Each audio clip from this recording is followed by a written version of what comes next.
منافق علامات دا دي چې الله تعالی وی و اذا قاموا الى الصلاه قاموا كسالى. دغه منافقان چې کله مونږ ته ودرېږي نو ډېر په سستۍ سره ودرېږي، په نظر باندې ودرېږي.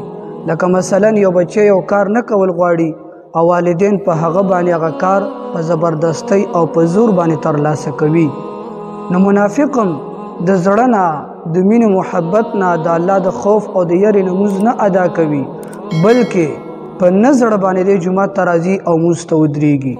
دویمه خبره دا چې منافق خو نه غواړي زه مونځ وکړم، په نظر باندې مونځ کوي، خو کله چې کوي الله تعالی وایي یراؤون الناس ولا یذکرون الله الا قلیلا.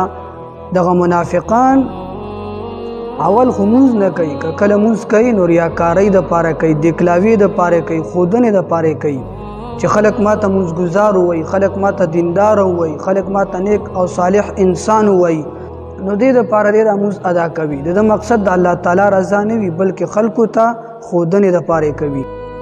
او د منافقانو درېمه علامه او نښه دا ده چې مذبذبین بین ذلک لا اله هؤلاء ولا اله هؤلاء. چې دغه منافقان هغه خلک دي، هغه اشخاص دي چې دوی خو نه مکمل صحیح معنو کې د مسلمانانو سره دي، ولی چې د زړه نه د دوی سره ملګري نه دي او نه مکمل په صحیح معنو کې د کافرانو طرف ته دي، ځکه چې دلته مؤمنانو سره په ظاهره باندې په ژبه باندې د ایمان اقرار کړی دی. او مؤمن صفت څه شی دی؟ ویذکرون الله قیاما وقعودا وعلى جنوبهم. مؤمنان خو هغه خلک دي چې دوی الله تعالی همیشه یادوي، که دوی ولاړ وي په قیام حالات کې وي، که ناست وي او که روان وي او که په خپله اړخونو باندې پراته وي، دوی هر ټیم چې کوم دی په زړه او په ژبې سره دی الله تعالی یادوي، یعنی د الله تعالی ذکر او اذکار کوي.